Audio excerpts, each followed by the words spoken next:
یہاں تک کہ ہم میں سے کسی کے صاحبزادے ہیں، کسی کے قریبی رشتہ دار ہیں، اور ہم سے لوگوں نے پوچھا اور ہم کہہ رہے ہیں بڑے اچھے ہیں، بہت نیک ہے، بہت صالح ہیں، جھوٹی گواہی دے رہے ہیں۔ جو سچ ہے وہ بولو، جو خامی ہے وہ بیان کر دو، خامیوں پہ پردہ ڈالنے کی کوشش نہ کرو۔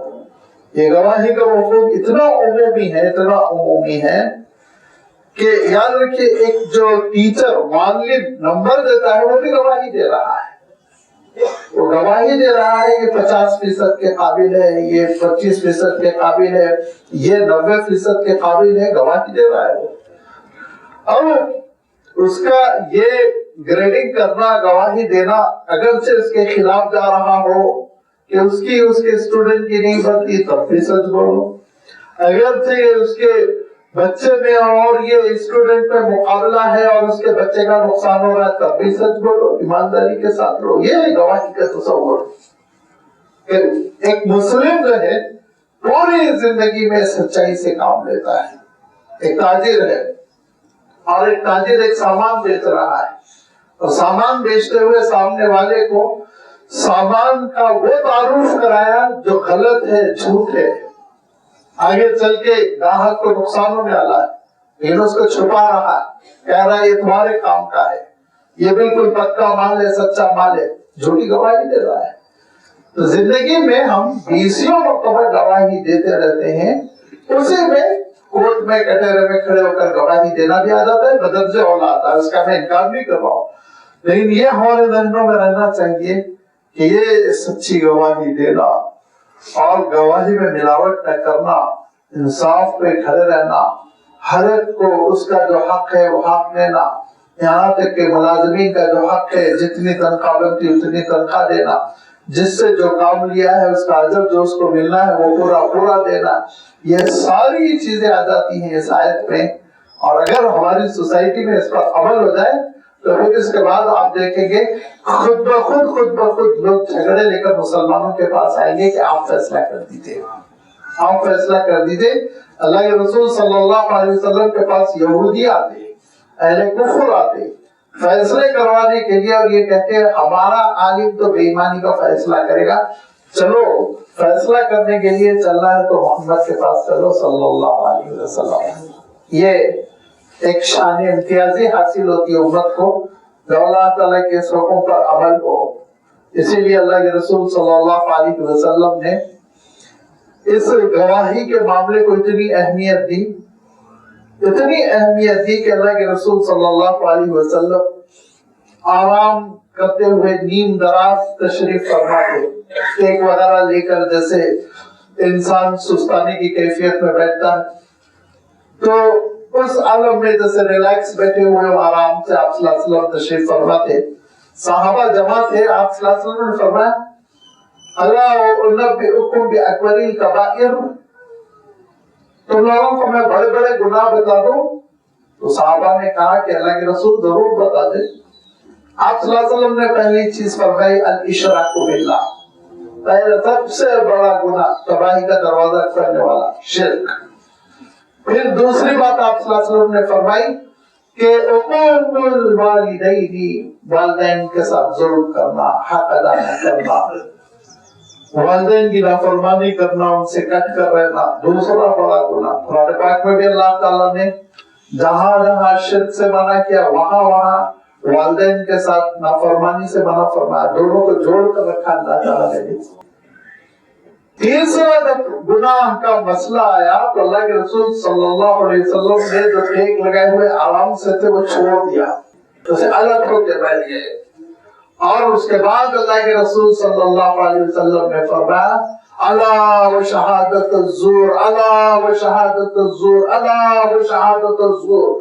چہرے کا رنگ بدل گیا اور جیسے تکلیف ہو رہی ہو بار بار کہنے لگے، بار بار ارشاد فرمانے لگے، اور جھوٹی گواہی اور جھوٹی گواہی اور جھوٹی گواہی۔ صحابہ نے کہا اے کاش ہم نے اللہ کے رسول صلی اللہ علیہ وسلم سے یہ نہ کہا ہوتا کہ آپ بتلا دیجئے، بلکہ ہم کہتے کہ آپ آرام کیجئے، بعد میں کبھی ہم سنیں گے۔ پچھتانے لگے صحابہ، لیتہ سکت، کاش اللہ کے رسول صلی اللہ علیہ وسلم خاموش ہو جاتے، آرام فرما لیتے۔ اتنا اللہ کے رسول صلی اللہ علیہ وسلم پہ جلال، یا اللہ کے رسول صلی اللہ علیہ وسلم پر آپ یوں سمجھ لیجیے کہ ایک طرح سے تکلیف، ایک کیفیت آپ نے محسوس کی، بار بار اعادے کے ساتھ کہا جھوٹی گواہی، جھوٹی گواہی، جھوٹی گواہی۔ یہ گواہی کا مسئلہ جس کو میں نے بتایا کہ بڑی عمومی چیز ہے، یہ گواہی کا مسئلہ بڑا سنگین ہے، اور اس سلسلے میں امت کو بہت محتاط ہونا چاہیے، سچی بات کرنا، سچی تلی بات کرنا۔ ہمارا مسئلہ یہ ہے کہ ہم یہ چاہتے ہیں کہ ہم جس کی سفارش کریں، بہت سے مسئلوں میں، رشتوں کے مسئلوں میں، اگر تجارت کا مسئلہ ہے، ملازمت کا مسئلہ ہے، ہم چاہتے ہیں کہ ان کو ملے تو ان کے سلسلے میں اتنا جھوٹ بولتے ہیں، اتنے فضائل بیان کرتے ہیں، وہ خصوصیات بیان کرتے ہیں کہ سامنے والا دھوکے میں آ جاتا ہے، اور جن کو ہم چاہتے ہیں کہ نہ ملے ان کے سلسلے میں ایسی جھوٹی جھوٹی باتیں بولیں گے، کچھ باتیں جو اچھی وہ چھپا دیں گے، جو غلط باتیں وہ بیان کریں گے، اس کی تفصیل، بحث، دلیل، کوئی اگر مخالفت بھی کر رہا، روک بھی رہا تو اس کی بات کاٹ کاٹ کر ہم زور دے دے کہ اس کی شخصیت کو بدلو کریں گے۔ یہ سب جھوٹی گواہی میں آتا ہے، اور اللہ تعالیٰ کے پاس گناہ کبیرہ ہے، اس کی بڑی پکڑ ہوگی۔ اللہ تعالیٰ ارشاد فرماتا ہے اے ایمان والو جمے رہو انصاف پر، گواہی اللہ کے لیے ہو، اگرچہ کہ اس کا نقصان تم کو خود ہو رہا ہو، تمہارے والدین کو ہو رہا ہو، تمہارے رشتہ داروں کو ہو رہا، بات سچ کرو۔ کبھی کبھی گواہی میں ملاوٹ ایسے ہو جاتی ہے کہ جذبہ ذرا اچھا رہتا ہے، جذبہ تھوڑا سا ٹھیک ٹھاک رہتا ہے۔ یاد رکھیے جذبہ ٹھیک ہو، عمل غلط ہو تو ثواب نہیں ملنے والا ہے۔ جذبہ بھی ٹھیک ہونا چاہیے، عمل بھی ٹھیک ہونا چاہیے۔ لہذا ہوتا کیا ہے کہ کبھی کبھی ارے یہ بیچارے بہت غریب ہیں، پریشان حال ہے، لہذا ان کے سلسلے میں کچھ ایسی باتیں کر دو کہ ان کو سفارش ہو جائے، کام مل جائے، وغیرہ وغیرہ۔ اللہ تعالیٰ ارشاد فرماتا ہے دو چیزیں ہوتی ہیں جس کی وجہ سے کبھی کبھی انسان غلط بات کر جاتا ہے، ایک ہوتی ہے مروت، اور دوسری چیز ہوتی ہے رعایت۔ مروت، غریب کی مروت کرنا، امیر کی رعایت کرنا۔ ایسا نہ ہو اگر میں سچ بول دوں اور ان کا پتہ کاٹ دوں تو آگے میرا پتہ کاٹ دیں گے، دعوتوں میں نہیں بلائیں گے۔ لہذا ان کے لیے پھر انسان کیا کرتا ہے، غلط بات کرتا ہے، غیر ضروری تعریف کرتا ہے، ضرورت سے زیادہ تعریف کرتا ہے۔ یہ دونوں کے سلسلے میں اللہ تعالیٰ ارشاد فرماتا ہے تم کو گھبرانے کی ضرورت نہیں۔ یکن غنیا اور فقیرا اللہ اولا بہما، اتنی بڑی بات اللہ تعالیٰ نے ارشاد فرمائی، یہ انہیں کو سمجھ میں آئے گی جن کے دلوں میں اللہ تعالیٰ کی محبت ہے۔ ارشاد فرمایا اگرچہ کہ وہ امیر ہو یا پھر یہ کہ فقیر ہو، تو امیر ہو فقیر ہو اس سے تم کو کیا بحث، تمہارے لیے تو اللہ زیادہ آگے ہے نا، اللہ اولا بہما، تمہارا تو مطمح نظر اللہ تعالیٰ ہونا چاہیے، تمہارا ٹارگٹ تو اللہ تعالیٰ کی خوشنودی، تعلق مع اللہ۔ سب سے اہم بات تو یہ ہے اللہ کے لیے کرو، نہ غریب کے لیے جھوٹ بولو، نہ امیر کے لیے جھوٹ بولو، نہ امیر کی رعایت میں ڈر کرو، ایسا نہ ہو قطع تعلق کر لے اس خوف سے جھوٹ بولو، اور نہ بیچارے غریب رہے بھائی کھزا رہے گا، اللہ تم سے زیادہ ہمدرد ہے، اللہ تعالیٰ ارحم الراحمین اس کا کام بنائے گا، اس کے لیے تم کو جھوٹ بولنے کی ضرورت نہیں۔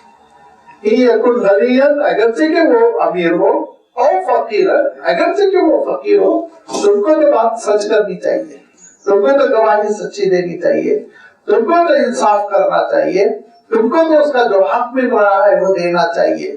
امیر ہونے کی بنیاد پر حق زیادہ دیا جائے غلط، امیر ہونے کی بنیاد پر حق تلفی کر دی جائے غلط، فقیر ہونے کی بنیاد پر حق زیادہ دیا جائے غلط، فقیر ہونے کی بنیاد پر حق تلفی کر دی جائے غلط۔ نہ امیری حائل ہو نہ غریبی حائل ہو، عدل، انصاف، ایمانداری، اور یہ کیوں؟ اللہ کے لیے۔ شہداء للہ فرمایا بس اللہ کے لیے، جو مل رہا ہے مجھے اللہ تعالیٰ کے پاس ملے گا، باقی بندوں کو جو مل رہا ہے وہ اللہ تعالیٰ عنایت فرمائے گا، محروم نہیں کرے گا اللہ تعالیٰ۔ لہذا فرمایا فَلَا تَتَّبِعُوا الْهَوَىٰ تَعْدِلُوا، کہ عدل کرنے کے معاملے میں تم خواہشات سے مغلوب نہ ہو جاؤ۔ الہوا کہتے ہیں، ہوا جب یا کے ساتھ ہو، دیکھیے ایک اردو والی ہوا ہے، اس میں الف ہوتا ہے پھر حمزہ ہوتا ہے، ہوا، اب جس کو اردو آتی ہے وہ سمجھ میں آئے گا.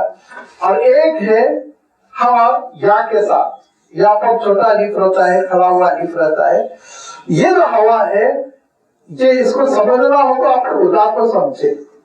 قرآن پاک نے خدا اور ہوا دونوں کو مد مقابل رکھا. خدا کس کو کہتے ہیں؟ اللہ تعالیٰ ارشاد فرماتا ہے انما ھدی اللہ ھو الھدی, اللہ کی جانب سے جو احکام ہے وہ ہدا ہے, ہدایت, رہنمائی, ہمارے لیے گائیڈ لائن. یہ ہدایت اللہ کی جانب سے. اور تمہارے نفس کی جانب سے جو ہے وہ ہوا ہے. اس کو ہم ترجمہ کر سکتے ہیں خواہشات نفس. جو نفس پٹی پڑھاتا ہے نا, جس کو ہم کہتے ہیں نا میرے دل میں آیا, میری رائے بن گئی, مجھے اچھا لگا. کیوں اچھا لگا پھر آپ کو؟ کوئی اصول ہے, کوئی ضابطہ ہے, احکام ربانی ہے, اللہ تعالیٰ کا حکم ہے, اللہ کے رسول صلی اللہ علیہ وسلم کا ارشاد ہے. کیوں اچھا لگا؟ کس بنیاد پر اچھا لگا؟ مجھے اچھا لگا, میں سوچتا ہوں. نہیں فرمایا نہیں, ہرگز نہیں. یہ ہوا کی خواہش نفس کی پیروی ہرگز نہ کرو, خدا کی پیروی کرو. اللہ تعالیٰ کے جو احکام ہے اس کی پیروی کرو. جو ہدایت نامہ اللہ تعالیٰ نے بھیجا قرآن مجید کی شکل میں, جو ہدایتیں اللہ تعالیٰ نے ہم کو عنایت فرمائی اللہ کے رسول صلی اللہ علیہ وسلم کے اصول کی شکل میں, اس کی پیروی کرو. اس پر تمہارا نجات اور اس پر تمہاری کامیابی منحصر ہے, موقوف ہے. خواہشات نفس کا مسئلہ تو ایسا ہے کہ خواہشات انسان کو وہاں لے جاتی ہے جہاں سے پھر لوٹ کر انسان نہیں آ سکتا, تباہ ہو جاتا ہے, برباد ہو جاتا ہے. وہ خواہشات نفسی تھی تو خواہشات نفسی کے نتیجے میں مکہ مکرمہ کے لوگوں کو جو پتھر اچھا لگتا اس کو خدا بنا لیتے تھے. خواہش نفسی تو تھی, پتھر اچھا لگا مجھے, خدا بنا لیا. نعوذ باللہ. لہذا یہ خواہشات کی پیروی نہیں ہونی چاہیے. اللہ تعالیٰ ارشاد فرماتا ہے فَأَمَّا مَنْ طَغَىٰ وَآثَرَ الْحَيَاةَ الدُّنْيَا فَإِنَّ الْجَحِيمَ هِيَ الْمَأْوَىٰ وَأَمَّا مَنْ نَهَى النَّفْسَ عَنِ الْهَوَىٰ, جو خواہش نفس کا غلام بن کر زندگی بسر نہیں کرتا اس کے لیے جنت ٹھکانہ. ارشاد فرماتا فَأَمَّا مَنْ آثَرَ الْحَيَاةَ الدُّنْيَا, اور جو دنیا کو سب کچھ سمجھ کر خواہشات کی پیروی میں زندگی بسر کرتا ہے وہ جہنم کے راستے پہ چلا جاتا ہے. نہر نفسا عن الہوا, نہ روکنا, اپنے آپ کو روکنا, سمجھانا پڑتا ہے. اپنے آپ کو سمجھانا پڑتا ہے کہ میں غلط راستے پہ جا رہا ہوں, اللہ کا یہ حکم نہیں ہے, یہ خیر نہیں ہے, بھلائی نہیں ہے. لہذا اپنے آپ کو جب وہ انسان ٹھنڈے دلوں کے ساتھ سمجھائے گا تو پھر وہ خواہشات نفس کی پیروی کرنے والا نہیں ہوگا. فلا تتبعوا الہوا, خواہشات نفس کی پیروی نہ کرو کہ عدل سے ہٹی جاؤ, عدل کو چھوڑ دو.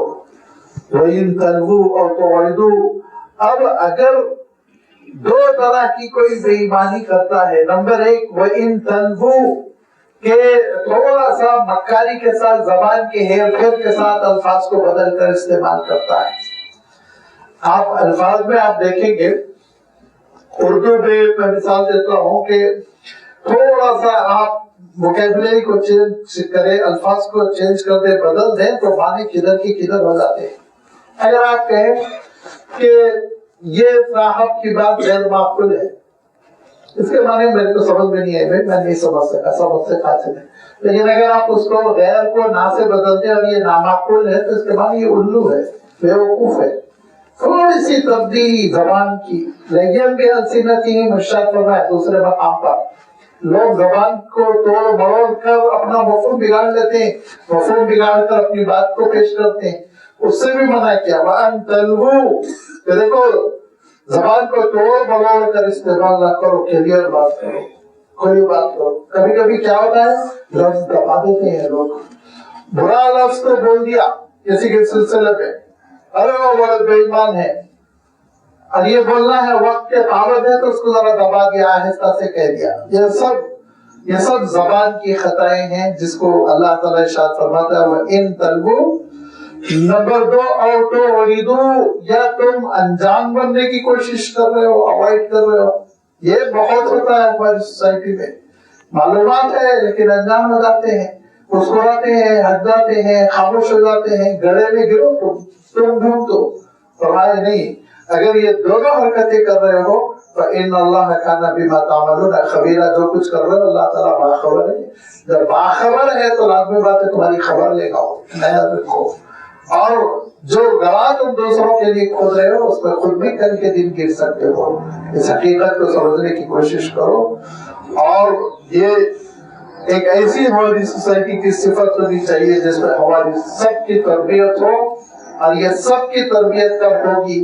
اس وقت ہوگی جب ایمان مضبوط ہو. ایمان کمزور ہو تو کچھ بھی نہیں ہوتا، یاد رکھیے. ایمان مضبوط ہو تو انسان پتھر کو ریت میں تبدیل کر دیتا ہے، مٹی کو سونا بنا دیتا ہے. ایمان مضبوط ہو. صحابہ نے کیا سے کیا کر دیا؟ ایمان مضبوط. ایمان کمزور ہو تو پھر ہمارے جیسا حال ہوگا بھی کہ نہیں ہوگا پتا نہیں. مرے گے تو جنت بھی ملے گی کہ بھی نہیں ملے گی. نعوذ باللہ. یہ کمزور قسم کا ایمان یاد رکھیے کوئی بڑا کرشمہ کارنامہ انجام نہیں دیتا ہے. چل چلاؤ کی زندگی رہتی ہے، اللہ تعالیٰ بس معاف فرما دے. فرمایا ایمان مضبوط کرو. اے مسلمانوں، مسلمانوں سے خطاب ہے اللہ تعالیٰ کا. فرمایا اے مسلمانوں اپنا ایمان مضبوط کرو. یا ایھا الذین آمنوا آمنوا باللہ ورسولہ والکتاب الذی نزل علی رسولہ والکتاب الذی انزل من قبل. اے ایمان والو، یا ایھا الکافرون نہیں دیکھے، یا ایھا الذین آمنوا، جو دعویٰ کرتے ہیں کہ ہم مسلمان ہو چکے ہیں، ایمان ہے ہمارے پاس، ان کو فرمایا آمنو، یہ فعل امر ہے. ایمان قبول کرو، پختہ کرو ایمان. اللہ پر ایمان پختہ کرو، اس کی قدرت پر، اللہ تعالیٰ کے نظام پر، اس کی وحدانیت پر، اس کے فیصلوں پر، اس کی ساری صفات پر جو صفات کا تذکرہ قرآن پاک کرتا ہے، وہ ایمان مضبوط کرو. اور رسولی اور اللہ کے رسول پر ایمان مضبوط کرو. ہم کہیں گے کہ ہم تو کہتے ہیں اشہد ان محمد عبدہ ورسولہ، ہم تو گواہی دیتے ہیں. نہیں، یہ کہہ دینا زبان سے کافی نہیں ہے. ایمان اگر مضبوط ہے تو اللہ کے رسول صلی اللہ علیہ وسلم میرے اور آپ کے لیے آئیڈیل ہے. ہم پھر پیروی کریں گے، اسی راستے پہ چلیں گے چاہے دنیا کچھ کہے. والکتاب الذی نزل علی رسولہ، اور کتاب اب جو اللہ تعالیٰ نے اپنے رسول پر دھیرے دھیرے اہتمام کے ساتھ نازل کی. دیکھیے تھوڑا سا لفظ بدل جانے سے عربی میں کتنی تبدیلی ہو جاتی ہے جو کسی دوسری زبان میں نہیں ہے. فرمایا کہ دیکھو والکتاب الذی نزل، آگے فرمایا والکتاب الذی انزل من قبل، اور اس کتاب پر بھی ایمان رکھو جو پچھلی امتوں پر نازل کی گئی، اس کتاب پر جو پہلے نازل کر دی گئی. انزل، نزل میں کیا فرق پتا ہے؟ نزلہ کے معنی ہوتے ہیں جس کتاب پر اللہ تعالیٰ نے بہت اہتمام کے ساتھ بتدریج دھیرے دھیرے نازل فرمایا، پورے اہتمام کے ساتھ. اور انزلہ کے معنی ہوتے ہیں جو نازل کر دیا گیا، اس میں وہ اہتمام، وہ توجہ، دھیرے دھیرے تربیت کے ساتھ کتاب نازل کرنا، یہ تصور نہیں آتا ہے لنگوسٹکلی، زبان کے اعتبار سے. تورات کا مسئلہ یہ ہوا کہ حضرت موسیٰ علیہ السلام کو اللہ تعالیٰ نے بیک وقت تورات عنایت فرمائی تختیوں کی شکل میں، اور وہ بہت تفصیلی کتاب نہیں تھی. بہت تفصیلی کتاب نہیں تھی. اوریجنل تورات کو تو انہوں نے ضائع کر دیا. اب وہاں کھودتے رہتے ہیں نیچے مسجد اقصیٰ کے، کہیں اوریجنل تختیاں ملیں گی صندوق میں، نہیں، ضائع کر دیا. سینکڑوں سال پہلے قدردانی نہیں کی، پھینک دیا اس کو، جنگیں ہوتی رہی، ادھر ڈالتے رہے ادھر ڈالتے رہے. تابوت سکینت میں اس کو رکھ کر ایک خاص مقام پر رکھ دیا. ہونا ہی چاہیے تھا، تم حفظ کر لیتے. چھوٹی سی تو کتاب تھی، 10 احکام تھے اس کے اہم. اب جو تلمود ہے یاد رکھیے وہ تورات کی اوریجنل، وہ تشریح ہے، تفسیر ہے. وہ تفسیر جیسے ہمارے پاس اب قرآن پاک ہے ایک ہی جلد میں، لیکن تفسیریں آپ دیکھیں گے کوئی 10 جلد میں ہے، کوئی 20 جلد میں ہے. عربی میں 20 جلدوں میں تفسیریں. تو تفسیر قرآن نہیں کہلاتی ہے نا، اس میں انسان کی سوچ ہے، تفکر ہے، تدبر ہے، اور بڑی خدمت ہے. اہل اللہ نے بڑی خدمت انجام دی ہے، ہم کو استفادہ کرنا ہے. ان کی اہمیت نہیں گھٹا رہا ہوں، لیکن قرآن پاک نہیں ہے، یہ اللہ تعالیٰ کا کلام، یہ عربی ٹیکسٹ، یہ جو ہے اس کی جو امت نے حفاظت کی، پچھلی امتوں نے حفاظت نہیں کی. اس کے بعد دوسری چیز جو ہے انجیل یا تورات، انجیل اور یا پھر زبور. حضرت داؤد علیہ السلام پہ جو زبور نازل ہوئی وہ اصلاً حضرت داؤد علیہ السلام پر دعائیہ کلمات الہام ہوتے تھے. الہام ایسا نہیں کہ اللہ کے رسول صلی اللہ علیہ وسلم پر وحی آتی تھی. بہت بڑا فرق ہے، یاد رکھیے. عقیدوں میں بھی فرق ہے اور عملی اعتبار پہ بھی فرق ہے. حضرت موسیٰ علیہ السلام کو تختیاں دی گئی اور وہ تختیوں کو انہوں نے محفوظ نہیں رکھا, گما دیا. اس کے بعد تشریح لکھی انہوں نے, اور تشریح لکھنے کے بعد سے آپ ایک سمجھ لیجیے فقہ کی کتاب لکھی, اور اس کو انہوں نے تلمود کہا, پھر اس کو اولڈ ٹیسٹمنٹ کہہ کر بائبل میں شامل کر لیا گیا. پھر دوسرا مرحلہ آیا حضرت داؤد علیہ السلام کا. تو حضرت داؤد علیہ السلام کے قلب اکثر پر اللہ کے رسول تھے. اللہ تعالیٰ دعاؤں کو الہام فرماتا تھا, اور وقت تہجد وہ دعائیں کرتے تھے, مناجات وہ سما بن جاتا تھا.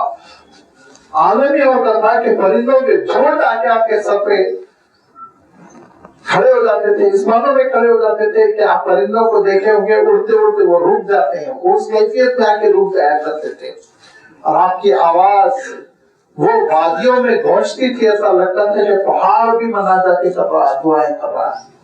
یہ حضرت داؤد علیہ السلام کی دعائیں تھی جو زبور کہلاتی ہے. پھر تیسرا مرحلہ حضرت عیسیٰ علیہ السلام کا آیا. تو حضرت عیسیٰ علیہ السلام پر اللہ تعالیٰ معانی کو الہام فرماتا تھا. حضرت عیسیٰ علیہ السلام واعظ کے ذریعے سے, تقریر کے ذریعے سے اس کو ظاہر فرماتے اپنی تشریح کے ساتھ. وہ انجیل بنی, وہ انجیل بھی لوگوں نے محفوظ بھی رکھی. حضرت عیسیٰ علیہ السلام کی وہ تقریریں, وہ مواعظ حسنہ جو آپ اپنی زندگی میں فرماتے تھے, اس کی چونکہ بڑی مخالفتیں رہی. یہودی چونکہ مارتے تھے, عیسائیوں کو کاٹتے تھے, تو سب بھاگ گئے تھے, غاروں میں پناہ لی تھی. تو اس کے بعد پھر 70 سال بعد امن قائم ہوا. اب تھوڑا عیسائیوں کو اخلاقی سپورٹ ملا, کیونکہ رومی حکومت نے حضرت عیسیٰ علیہ السلام کی تعلیمات قبول کر لی تھی.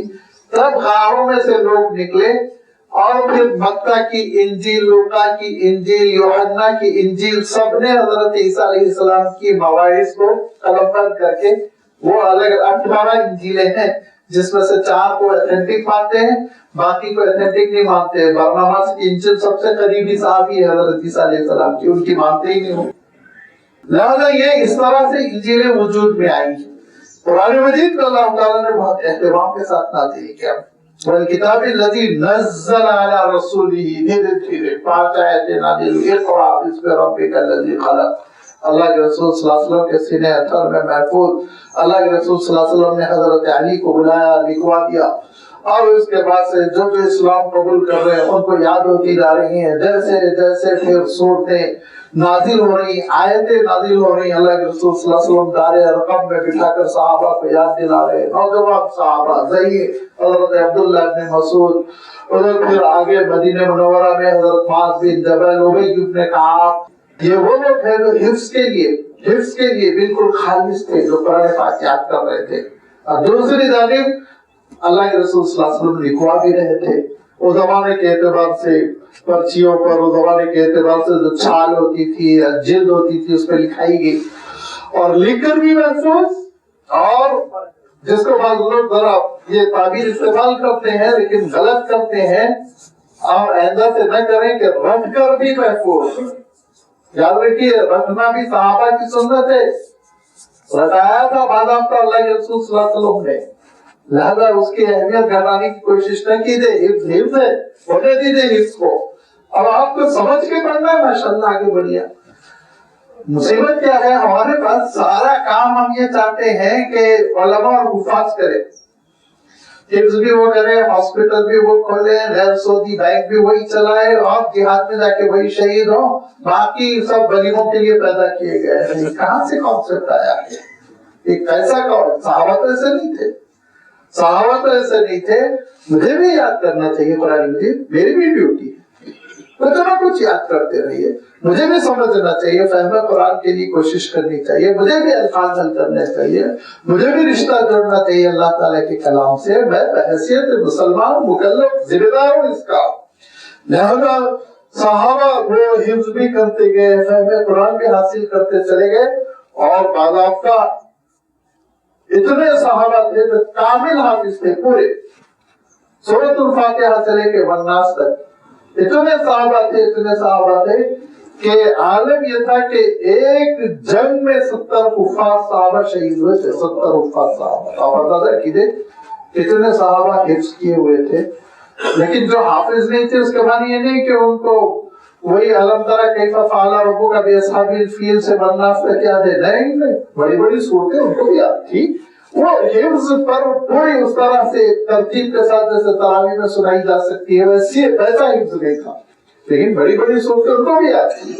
لہذا ذخیرے حفظ بڑھانا چاہیے، کیونکہ اللہ تعالیٰ نے دھیرے دھیرے نازل فرما اہتمام کے ساتھ اس کو یاد دلایا گیا، حفظ کروایا گیا، لکھا گیا، محفوظ کیا گیا، تربیت کی گئی، مفہوم بتایا گیا، اس پر عمل کیسے کیا جا سکتا ہے وہ بتایا گیا۔ یہ صرف اور صرف قرآن مجید کی شان ہے، یہ صرف اللہ تعالیٰ کے اس کلام کی شان ہے۔ اس شان میں، اس خصوصی صفت میں کوئی دوسری آسمانی کتاب شامل نہیں ہے۔ لہذا ہم تورات کے سلسلے میں، زبور کے سلسلے میں، انجیل کے سلسلے میں ایسا نہ سمجھے کہ قرآن پاک کی طرح اہتمام کے ساتھ معاملہ ہوا، بالکل نہیں، بالکل تاریخ خود کی الگ ہے، اور اسی لیے ان کی زندگیوں میں عمل بھی نہیں ہے، ان کی زندگیوں میں عمل بھی نہیں ہے۔ میں گزشتہ عرض کر رہا تھا، اور ایک ساتھی نے فوراً میسج بھیجا ماشاءاللہ سے کہ وہ مسئلہ آیا تھا، دیکھیے تغییر فی خلق اللہ میں کہ گدوانا، ٹیٹو بنانا ہے اسلام میں جائز نہیں، حرام ہے۔ الحمدللہ پورے مسلمانوں میں سلفی حنفی سارے میں بتا چکا ہوں مسئلہ۔ تو اس وقت میں نے کہا تھا کہ یہ تو بائبل میں بھی حرام ہے، لیکن عیسائی دنیا کوئی ان کے پاس فرق نہیں پڑتا، ہوگا تو ہوگا، بائبل پڑھی ہوئی۔ تو میں ماشاءاللہ یہاں ذکر کیا تو ہمارے ایک ساتھی نے فوراً وہ بائبل کا کوٹیشن حوالے کے ساتھ مجھے میسج کر دیا واٹس ایپ پر، تو مجھے بڑی تسلی ہوئی کہ وہ مقام کیا ہے جس میں کہ یہ روکا گیا تھا ان کو کہ ٹیٹو نہ بنوائے، سب جس کو بدوانا ہم پہلی زبان میں کہتے تھے، جو حرام ہے، جس کو منع کیا گیا ہے۔ تو آپ اندازہ کیجئے کہ بہت سی چیزیں بائبل میں حرام ہے، ممنوع ہے، لیکن عیسائیوں کو کوئی خیال نہیں۔ اب ایک آدمی تو غلطی کرتا ہے، وہ تو ہمارے پاس بھی بات ہے، بہت سارے کام کرتے رہتے ہیں جو قرآن پاک میں ناجائز ہے، لیکن یہ بہت تھوڑی تعداد ہوتی ہے، وہاں پوری کی پوری تعداد خلاف ہے، ساری کی ساری عیسائی دنیا عمل نہیں کر رہی ہے، یہ مصیبت ہے۔ کہ ایسا نہ ہم بھی عیسائیوں کے راستے پہ چلے، اللہ تعالیٰ حفاظت فرمائے۔ اسی لیے اللہ کی کتاب سے ہم جڑے رہے، والکتاب الذی نزل علی رسولہ والکتاب الذی انزل من قبل، تو فرمایا اور اس کتاب پر بھی مجمل ایمان رکھو، بریفلی، کہ اللہ تعالیٰ نے وہ کتاب الہام فرمائی تھی، چاہے تورات ہو، چاہے انجیل ہو، چاہے زبور ہو، اب وہ ملاوٹوں کے ساتھ ہے، اوریجنل نہیں ہے۔ وَمَن يَكْفُرْ بِاللَّهِ، جو انکار کرتا ہے اللہ کی عظمت کا، اس کی قدرت کا، اس کے فیصلوں کا، اس کی رحمت کا، اس کے نظام کا، وَمَلَائِكَتِهِ، اور فرشتوں کی معصومیت کا بہت بڑی اہمیت ہے۔ الحمدللہ ہماری جو تربیت ہوتی ہے بچپن سے، فرشتہ کہتے ہیں ہمارے دل میں احترام ہو جاتا ہے، لیکن یاد رکھیے یہودیوں کے پاس ایسا نہیں ہے۔ حضرت جبرائیل کو وہ دیانت کہتے ہیں، نعوذ باللہ، ان کے پاس فرشتوں کے ساتھ بڑی گستاخیاں ہے۔ تو فرمایا اور فرشتوں کے معصوم ہونے کا، کہ اللہ کے وہ مقرب، اللہ کی نورانی مخلوق ہے جس سے کوئی خطا نہیں ہوتی، غلطی وہ نہیں کر سکتے، ان کے اندر غلطی کرنے کی اللہ تعالیٰ نے صلاحیت نہیں رکھی، نیکی ہی نیکی کرتے ہیں وہ۔ اللہ تعالیٰ ارشاد فرماتا لا یعصون ما امرهم اللہ، اللہ اگر حکم دے دیتا ہے اس کے خلاف نہیں چل سکتے، فرشتے ان کے مزاج میں نہیں۔ باقی ان کی ڈیوٹی کیا ہے؟ اللہ تعالیٰ جس کام کے لیے ان کو استعمال کرے وہ کام بجانا ہے، ان کی یہ ڈیوٹی، اس پر ایمان رکھنا ہو۔ کتبی ہی، کتاب کا تذکرہ ہو ہی گیا، اور رسولی ہی، اللہ کے سارے رسولوں پر۔ الحمدللہ یہ امت مسلمہ کا عالم یہ ہے کہ حضرت آدم علیہ السلام سے لے کر آپ صلی اللہ علیہ وسلم تک جتنے انبیاء آئے، جتنے رسول ہیں، ان سب کا غائب درجے احترام کرتی ہے کہ یہودی اسلام کے دشمن بنے ہوئے ہیں، کیا کیا نہیں کر رہے ہیں، لیکن آپ نے کسی بھی جاہل سے، اسلام سے ناواقف سے ہی کسی مسلمان سے حضرت موسیٰ علیہ السلام کی شان میں گستاخی سنی؟ نعوذ باللہ، کبھی نہیں کرتا مسلمان۔ کتنی بدتمیزیاں کرتے عیسائی، کتنا گندا لٹریچر لکھتے رہتے ہیں، لیکن ریئیکشن میں آ کر آپ نے ایسے مسلمان جو بہت زیادہ دینی تعلیم سے واقف نہیں، غافل سا ہو، ناواقف سا ہو، اس کی زبان سے بھی حضرت عیسیٰ علیہ السلام کی شان میں گستاخی سنی؟ ہرگز نہیں۔ لیکن یہودی لٹریچر میں دیکھیے بی بی مریم کے لیے کیا ہے، حضرت عیسیٰ علیہ السلام کے سلسلے میں کیا ہے، حضرت سلیمان علیہ السلام کے سلسلے میں کیا ہے. ان کے تو تاریخ کے ہیرو ہیں وہ حضرت سلیمان علیہ السلام. اس کے باوجود جو بدتمیزیاں ہیں ان کے پاس نبیوں اور رسولوں کے ساتھ، تو لازمی بات ہے وہ شیطان کے چیلے ہیں، انبیاء سے ان کا کوئی تعلق نہیں. والیوم الآخر، اور آخرت کا جو انکار کرتا ہے، آخرت کی حقیقت، میدان حشر اور اللہ کی عدالت کبریٰ، میزان عمل اور پل صراط، جنت، جہنم، یہ سب یوم الآخر میں آ جاتا ہے. سب پر جو ایمان رکھتا ہے اور جو کفر کرتا ہے، انکار کرتا ہے، تو سمجھ لو فقط ضل ضلالا بعیدا، بہت بڑا گمراہ ہے. اس سے توقع نہ رکھو، اس سے توقع نہ رکھو کہ وہ خیر کا کوئی کام کر سکے. اب یہ اس کے بعد جو آیت آ رہی ہے، اس آیت کے سلسلے میں اگرچہ کہ ایک خاص سیاق ہے، اس کی میں وضاحت کر دیتا ہوں، لیکن ہماری زندگی میں بھی اس کا بڑا اثر پڑتا ہے. ان الذين امنوا ثم كفروا ثم امنوا ثم كفروا ثم ازدادوا كفرا لم يكن الله ليغفر لهم ولا ليهديهم سبيلا. ارشاد فرمایا کہ دیکھو بے شک جن لوگوں نے ایمان قبول کیا پھر وہ کفر پر پلٹ گئے، ایک ثم آمنوا پھر ایمان قبول کیا، ثم کفروا پھر کفر کی جانب لوٹ کر چلے گئے، پھر تیسری مرتبہ ثم ازدادوا کفرا، ان کے کفر میں اضافہ ہوتا جا رہا ہے، اضافہ ہوتا جا رہا ہے. ایسے لوگوں کی نہ اللہ تعالیٰ مغفرت فرمانے والا ہے، نہ اللہ تعالیٰ دنیا میں ان کو ہدایت دے گا، ہدایت سے ان کو محروم کر دے گا اللہ تعالیٰ. اس کے سلسلے میں بیشتر مفسرین کا رجحان ہے اور صحیح ہے کہ یہ منافقین کے سلسلے میں ہے، کیونکہ منافقین یہودی تھے، حضرت موسیٰ علیہ السلام پر ایمان قبول کیا تھا، اور حضرت موسیٰ علیہ السلام پر ایمان قبول کر لینے کے بعد انہوں نے کفر کیا، حضرت عیسیٰ علیہ السلام کا انکار کیا، حضرت یحییٰ کا انکار کیا، حضرت زکریا کا انکار کیا. پھر اللہ کے رسول صلی اللہ علیہ وسلم کی بعثت ہوئی، ایمان قبول کرنے کا دعویٰ کیا، مجلسوں میں آئے، اپنے آپ کو مسلمانوں میں شمار کیا، لیکن منافق بن کر مرتد ہو گئے، کفر میں چلے گئے، اور کفر پھر نفاق ان کا بڑھتا جا رہا ہے، بڑھتا جا رہا ہے. ثم ازدادوا کفرا، کفر میں اب آگے چلتے چلے جا رہے ہیں. جیسے جیسے اسلام کو شوکت مل رہی ہے، اللہ کے رسول صلی اللہ علیہ وسلم کو غلبہ مل رہا ہے، مسلمانوں کو کامیابی مل رہی، ان کا نفاق بڑھتا جا رہا ہے، سازشیں بڑھتی جا رہی، مکائیاں بڑھتی جا رہی، یہاں تک کہ پیک پہ پہنچ گئے وہ سن 8 ہجری میں مدینہ منورہ میں کہ اللہ تعالیٰ نے یہ آیت نازل فرما دی کہ جن سے کوئی مر گیا تو اس کی نماز جنازہ نہ پڑھو. یہ آخری درجے کی ان کی تباہی تھی، بربادی تھی، بدبختی تھی کہ اتنے وہ کفر میں آگے بڑھ گئے کہ مسلمانوں کو اللہ کے رسول صلی اللہ علیہ وسلم سے اللہ تعالیٰ نے فرمایا کہ آپ ان کی نماز جنازہ بھی نہ پڑھیے، ان کی دعائیں مغفرت بھی نہ کیجیے. اس فرمایا کہ ایسے منافقوں کے لیے لم یکن اللہ لیغفر لهم، نہ صرف یہ کہ اللہ تعالیٰ مغفرت بھی نہیں فرمائے گا، ولا لیہدیہم سبیلا، اور نہ ہی اللہ تعالیٰ ان کو ہدایت عنایت فرمائے گا. فرمایا بشر المنافقین، ان منافقوں کو اطلاع دے دیجئے بأن لهم عذابا الیما، کہ ان کو دردناک عذاب ہے. آگے آ رہا ہے فی الدرک الاسفل من النار، جہنم کے نچلے طبقے میں پڑا دیا جائے گا.